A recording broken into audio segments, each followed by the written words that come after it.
우리 함께 하나님의 말씀 창세기 21장 8절에 있는 말씀을 찾아서 보겠습니다. 창세기 21장 8절에 있는 말씀입니다. 말씀이 짧기 때문에 우리 함께 다 같이 읽도록 하겠습니다. 창세기 21장 8절 함께 읽겠습니다. 시작. 아이가 자라매 젖을 때고 이삭이 젖을 때는 날에 아브라함이 큰 잔치를 베풀었더라. 네, 오늘 저는 여러분과 함께 두 얼굴의 이스마엘이라고 하는 제목으로 오늘 말씀을 나누도록 하겠습니다. 몇 년 전에 한 인천에 있는 한 술집에서 어떤 남성이 술집 주인인 여성의 머리를 이렇게 바에 놓여 있는 양주병으로 내려치고는 또 술잔을 집어 던지는 등 폭행 사건을 일으켜서 전치 6주의 상해를 입히는 그런 사건이 일어났습니다. 근데 문제는 경찰이 조사하는 과정에서 이 폭행을 입힌 남성이 자신의 직업을 무직이라고 이렇게 말을 했는데, 알고 보았더니 사실 이 남성의 직업이 경기도 고양시에 있는 한 교회의 청년부를 담당하는 한 목사였다라고 하는 것입니다. 그러니까 술집에서 여성을 폭행한 사람이 이 목사라는 것입니다. 그런데 더욱더 놀라운 것은 이 목사가 술집에서 여성을 폭행하기만 한 게 아니라 심지어 여성이 잠든 사이에 강제 추행을 범했다는 그런 사실이 CCTV를 통해서 밝혀지기까지 하였습니다.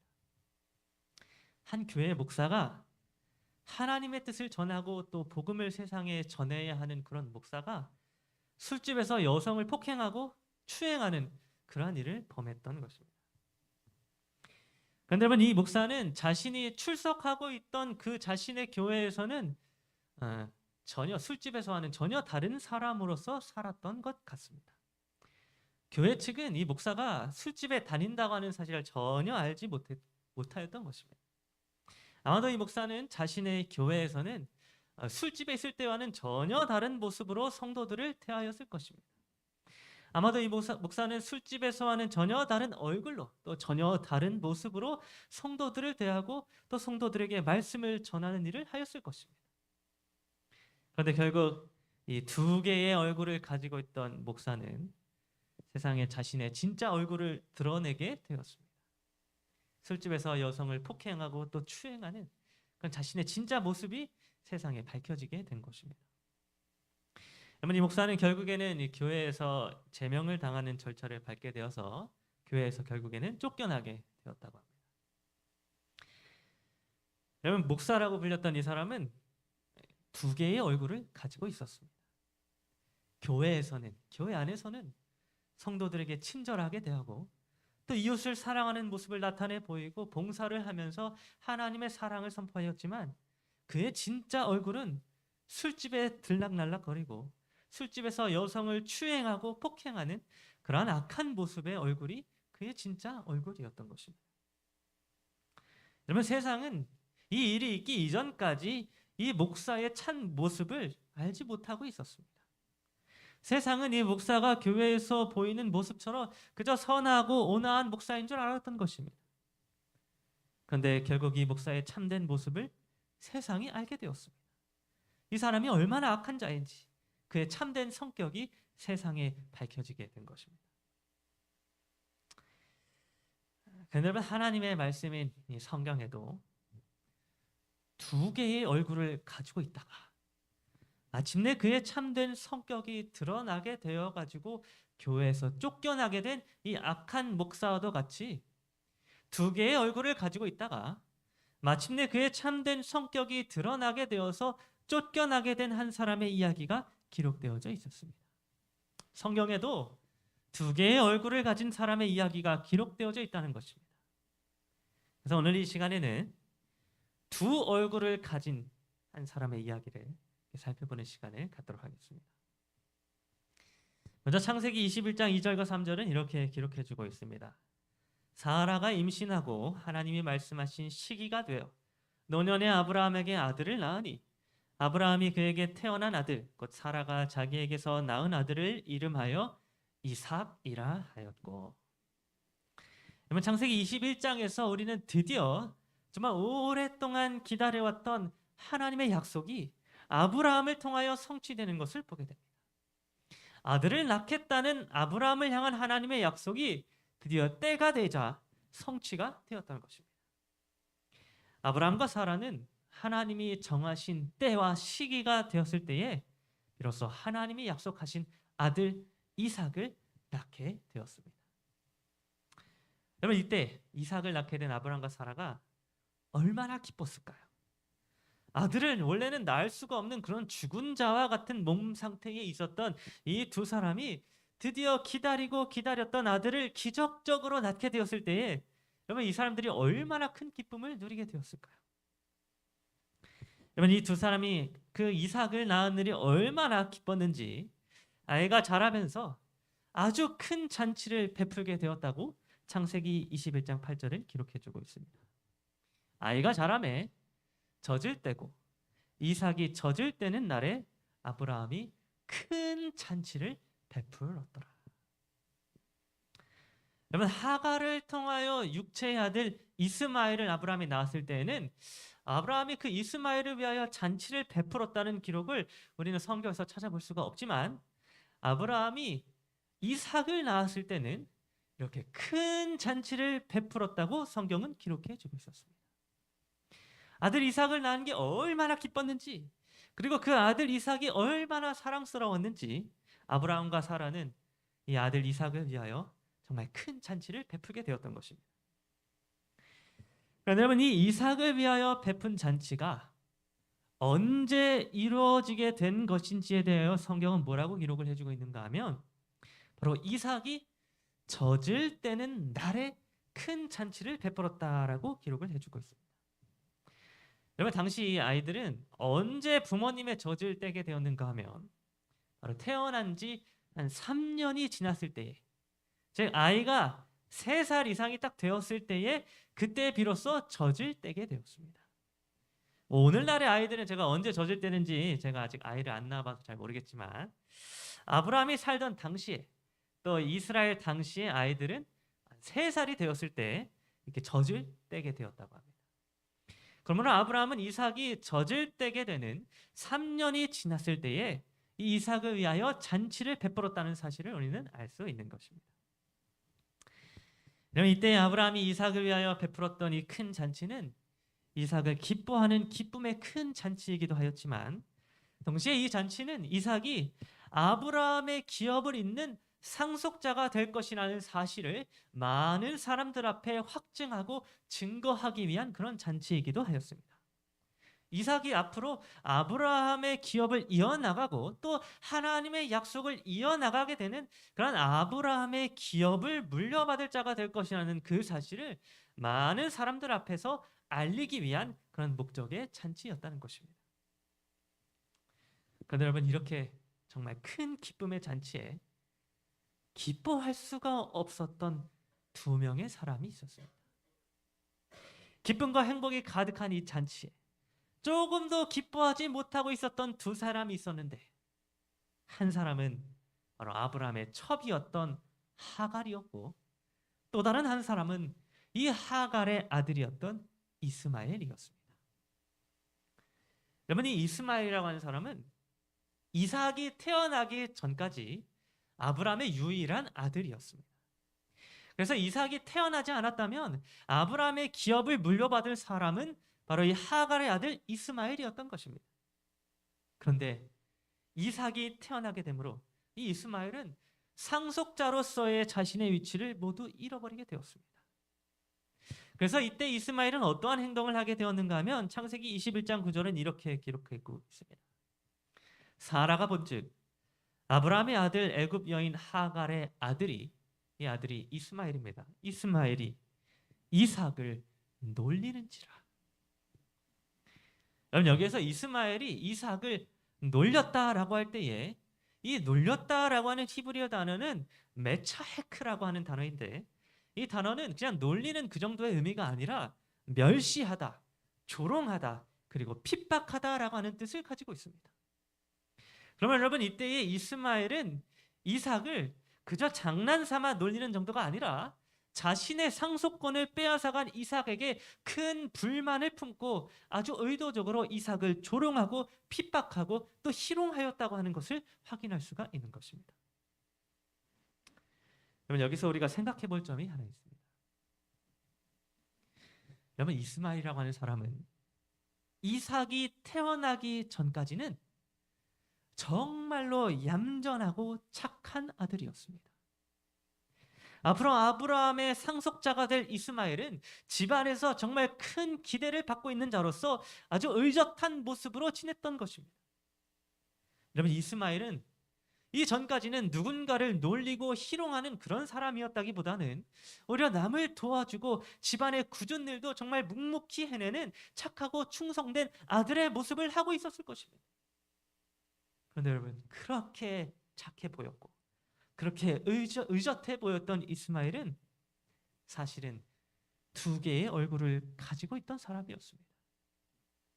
이스마엘이 그동안 숨겨왔던 그의 참된 성격과 그의 참된 모습은 이삭이라고 하는 사람이 태어나게 되었을 때에, 그리고 마침내 이삭이 젖을 떼게 되어서 잔치가 열리게 되었을 때에 비로소 사람들 앞에 낱낱이 드러나게 되었습니다.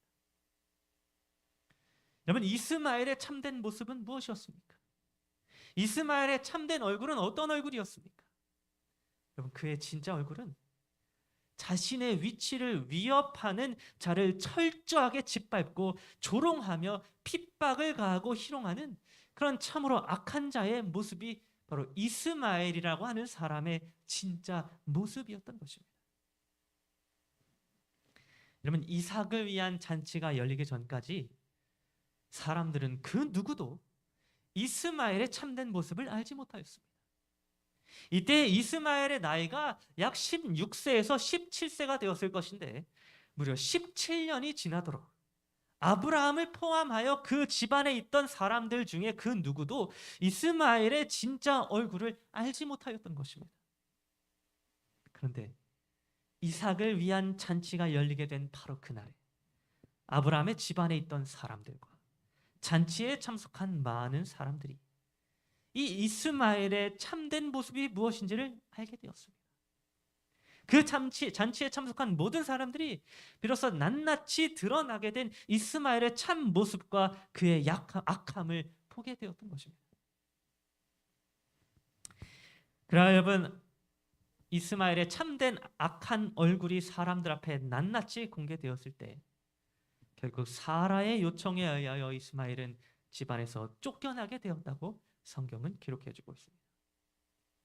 마치 제가 처음에 말씀드렸던 한 교회의 어떤 목사가 교회와 성도들 앞에서는 선한 사람의 얼굴을 보여주었지만 술집에서 여성을 폭행하고 추행하는 그의 진짜 얼굴이 세상 앞에 드러나게 되었을 때에 결국 교회에서 쫓겨나게 되었던 것처럼 여러분 이스마엘도 똑같이 그의 진짜 얼굴이 사람들 앞에 드러나게 되었을 때에 아브라함의 집 안에서 쫓겨나게 되었던 것입니다.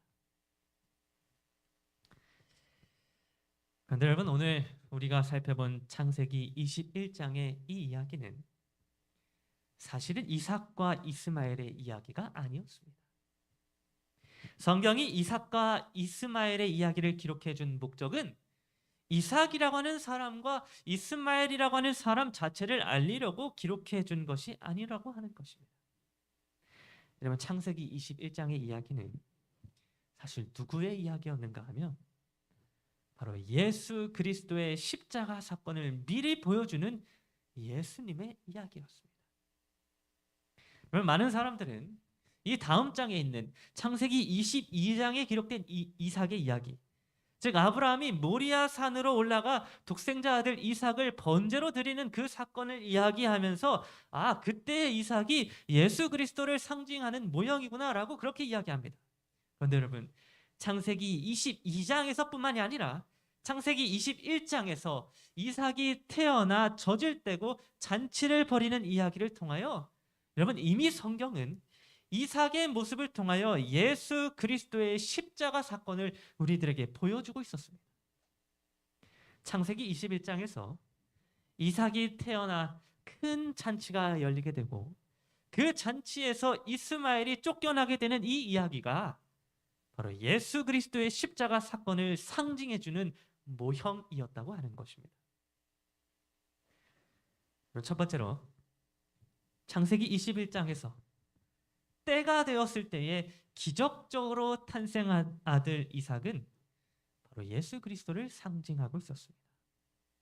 이삭이라고 하는 이 사람의 이름이 태어나기도 전에 이미 하나님께 미리 주어지게 되었고, 또 이삭이 태어날 시기가 미리 정해지게 되었던 것처럼, 여러분, 예수 그리스도의 이름도 예수님이 태어나기 전에 하나님께 미리 주어졌고, 또 예수님이 태어날 시기도 미리 정해진 그 모습을 통하여 우리는 이삭이라고 하는 사람이 예수 그리스도를 상징한다는 사실을 발견할 수가 있는 것입니다. 여러분, 이렇게 이삭이 예수님을 상징한다고 하는 사실을 통하여 앞으로 일어날 이삭과 관련된 일들이 바로 예수님의 이야기라고 하는 사실을 우리는 생각해 볼 수 있는 것입니다. 두 번째로, 이삭이 태어난 지 3년이 지났을 때에 그가 젖을 떼게 된 모습이 상징하는 것이 있습니다. 그러면 이 아이가 3년이 돼서 젖을 떼게 된다는 것은 무엇을 의미하는가 하면 바로 부모님과의 분리와 단절을 의미합니다.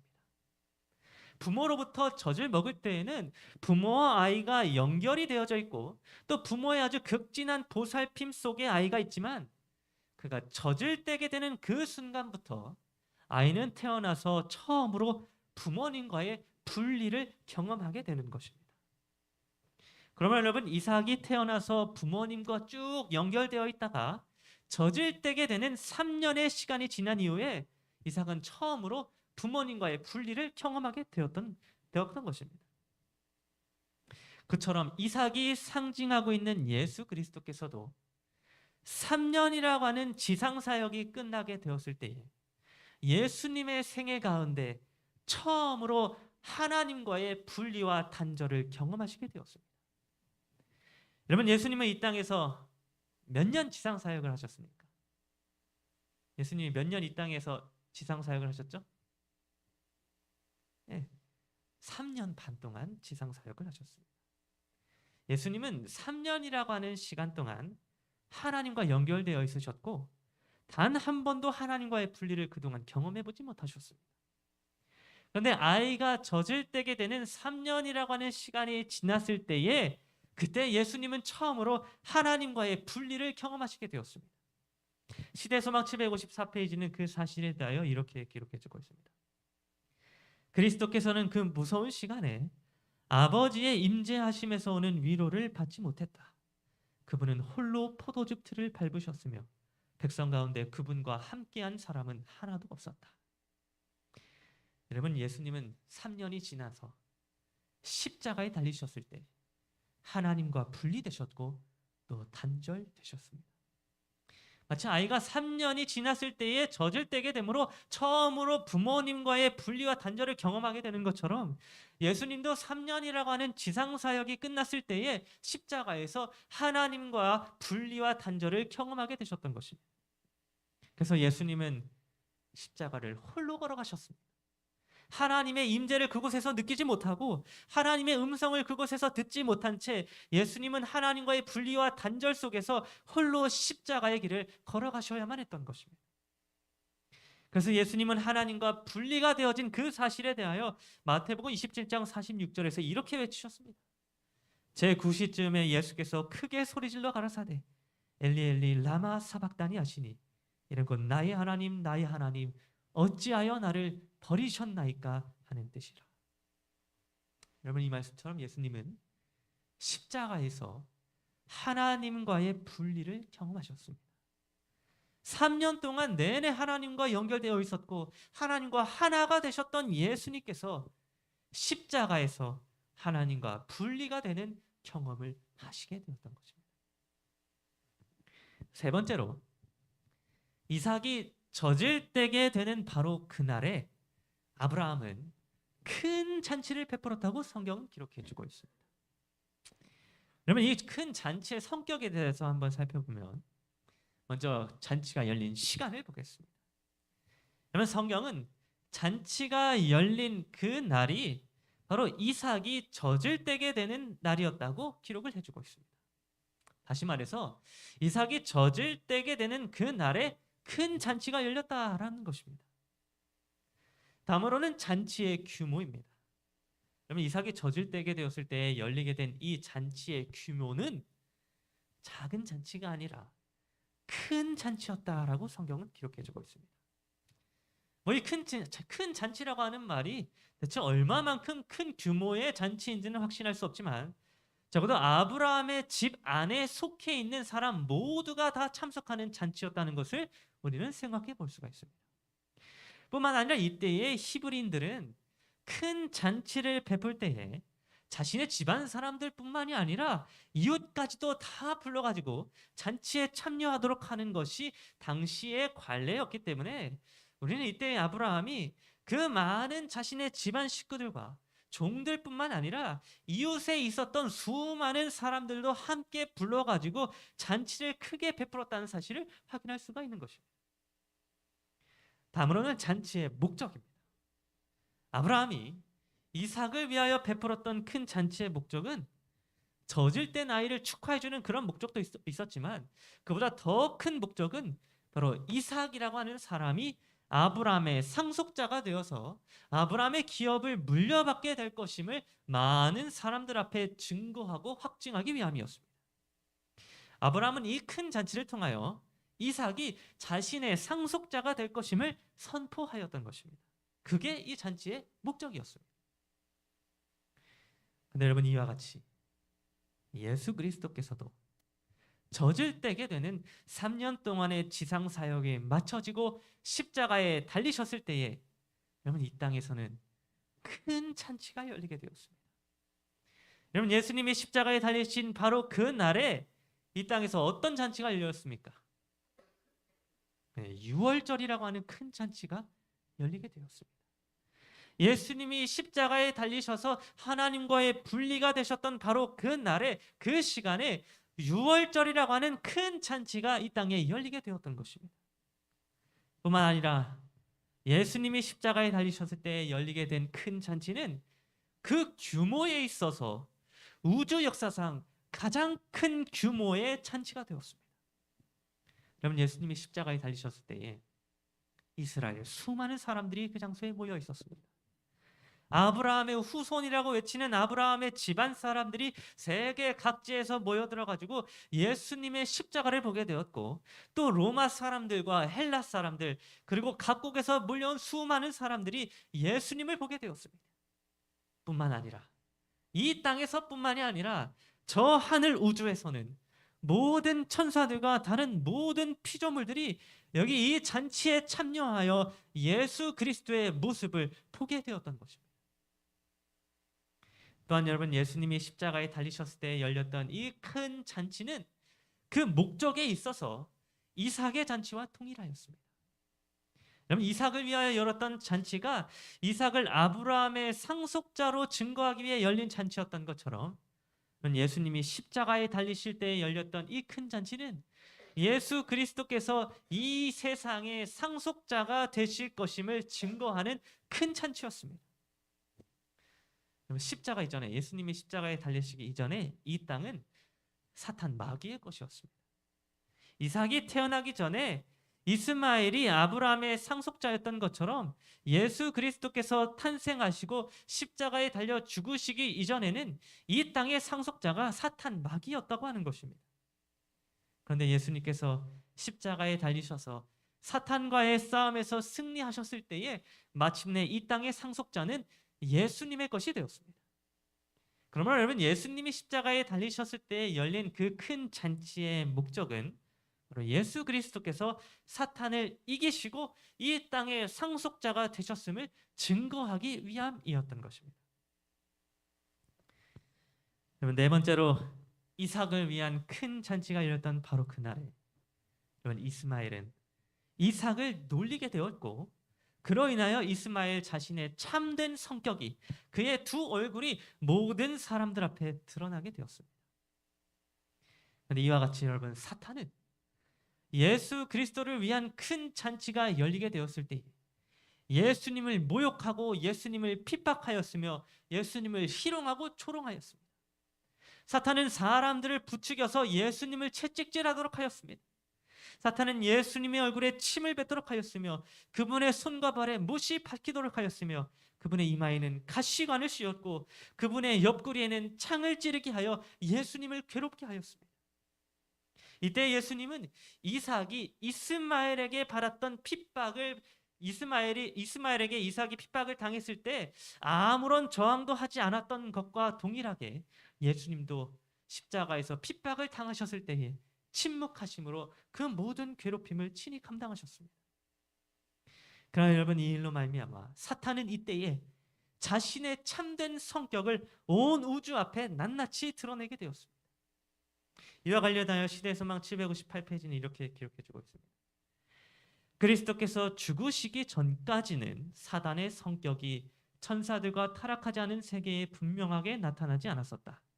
대반역자는 매우 교묘한 속임수로 자기의 자신을 가리웠기 때문에 거룩한 존재들도 그의 본질을 파악할 수 없었다. 그들은 그의 반역의 성격을 분명히 알지 못했다. 여러분, 예수님이 십자가에 달려 죽으시기 전에는 하늘에 있는 천사들도 사탄의 참된 성격을 제대로 알지 못하였었습니다. 천사들도 사탄이 얼마나 악한지를 전혀 알지 못했던 것입니다. 마치 아브라함의 가족들이 이스마엘이라고 하는 사람의 참된 성격을 전에는 전혀 알지 못했었던 것과 같이 하늘의 존재들도 사탄의 두 얼굴을 알지 못했었던 것입니다. 그러나 예수님이 십자가에 달리시고 사탄으로부터 놀림을 받고 핍박을 당하여 고난을 당하게 되었을 때에 그때 비로소 하늘의 천사들은 사탄의 참 성격과 그의 두 얼굴을 알게 되었습니다. 이제는 예수 그리스도의 십자가로 말미암아 사탄의 악함이, 그 죄라고 하는 것의 참된 본성이 낱낱이 온 땅에, 온 우주에 드러나게 되었던 것입니다. 마지막 다섯 번째로, 우리는 사라의 모습을 통하여 오늘 저와 여러분들이 무엇을 해야 하는지를 발견하게 됩니다. 여러분, 사라는 자신의 아들 이삭이 이스마엘에게 놀림을 당하게 되는 그 모습을 보게 되었을 그때야 비로소 이스마엘의 참된 성격을 그때 알게 되었습니다. 아들 이삭이 놀림을 당하고 핍박을 당하며 조롱을 당하는 그 모습을 보게 되었을 때야 비로소 사라는 이스마엘의 참된 성격을 알게 되었고 그를 내어 쫓도록 아브라함에게 요청하게 되었던 것입니다. 여러분, 아브라함의 아내 사라는 오늘 예수 그리스도의 아내가 되는 우리 교회와 하나님의 백성들을 상징해 주고 있습니다. 다시 말해서 사라는 오늘 저와 여러분들을 상징해 주고 있다는 것입니다. 그런데 하나님의 백성들이 오늘날 언제 죄를 깨닫게 되고 언제 죄의 참된 본질과 언제 죄의 악함을 깨닫게 되는가 하면 바로 예수 그리스도께서 십자가에 달려 놀림을 당하시고 핍박을 당하시며 모욕을 당하시는 것을 보게 될 때에 비로소 죄의 참된 본질을 깨닫게 된다고 하는 것입니다. 여러분, 오늘 저와 여러분 모두는 예수님의 십자가를 바라보기 전에는 절대로 죄의 악함과 죄의 본질에 대하여 깨달을 수가 없습니다. 예수 그리스도께서 핍박을 당하시는 그 십자가의 모습을 바라보지 않으면 우리는 결코 우리의 죄에 대한 악함과 우리 죄의 본질을 깨닫지 못한다고 하는 것입니다. 사라가 17년이라고 하는 긴 세월 동안 이스마엘이라고 하는 사람을 곁에서 가까이 지켜보았는데도 불구하고 이스마엘의 참된 성격을 그전에는 알지 못하였던 것처럼 우리도 죄 가운데 평생을 살아도 예수 그리스도의 십자가를 바라보지 않으면 결코 죄의 참된 성격을 깨달을 수 없다고 하는 것입니다. 우리가 예수님의 십자가를 바라볼 때에 우리는 우리의 죄가 얼마나 악한지를 그제서야 깨닫게 됩니다. 예수 그리스도께서 채찍질을 당하시고 손과 발에 못이 박히시고 가시 면류관을 쓰시고 창에 찔림을 당하는 그 십자가의 모습을 우리가 바라볼 때에 우리는 비로소 내 더러운 죄가, 나의 악한 죄가 예수 그리스도를 십자가에 못 박았다고 하는 사실을 깨닫게 되는 것입니다. 십자가를 바라볼 때에 예수님이 놀림을 당하시고 핍박을 당하시는 그 십자가를 바라볼 때에 우리는 비로소 우리의 죄를 깨닫게 되고 그 죄를 우리 속에서 쫓아내 달라고 하나님께 구하게 되는 것입니다. 여러분, 우리가 예수님의 십자가를 바라보고 우리의 죄를 쫓아내 달라고 하나님께 간구할 때에 우리의 죄는 마침내 우리 속에서 쫓겨나게 될 것입니다. 사라가 이삭이 놀림당하는 모습을 바라보고 이스마엘을 쫓아내 달라고 아브라함에게 요청하였을 때에 아브라함이 이스마엘을 집안에서 내어 쫓게 되었던 것처럼 오늘날 우리들의 죄도 마침내 우리들 속에서 쫓겨나게 되는 것입니다. 그러면 오늘 저와 여러분 모두가 예수님의 십자가를 바라봄으로 우리의 죄와 우리의 악함을 깨닫고 하나님께 우리의 죄를 쫓아내 달라고 구하는 자들이 되기를 간절히 바랍니다. 여러분, 이 창세기 21장의 이 이야기는 예수님의 십자가를 바라보도록 오늘 우리들에게 말씀을 해주고 있었습니다. 오늘 저와 여러분 모두가 이 말씀이 요구하는 대로 예수 그리스도의 십자가를 바라보게 되므로 마침내 죄 가운데서 승리하게 되는 그러한 저와 여러분 모두가 되기를 간절히 바라면서 오늘 말씀을 마치도록 하겠습니다.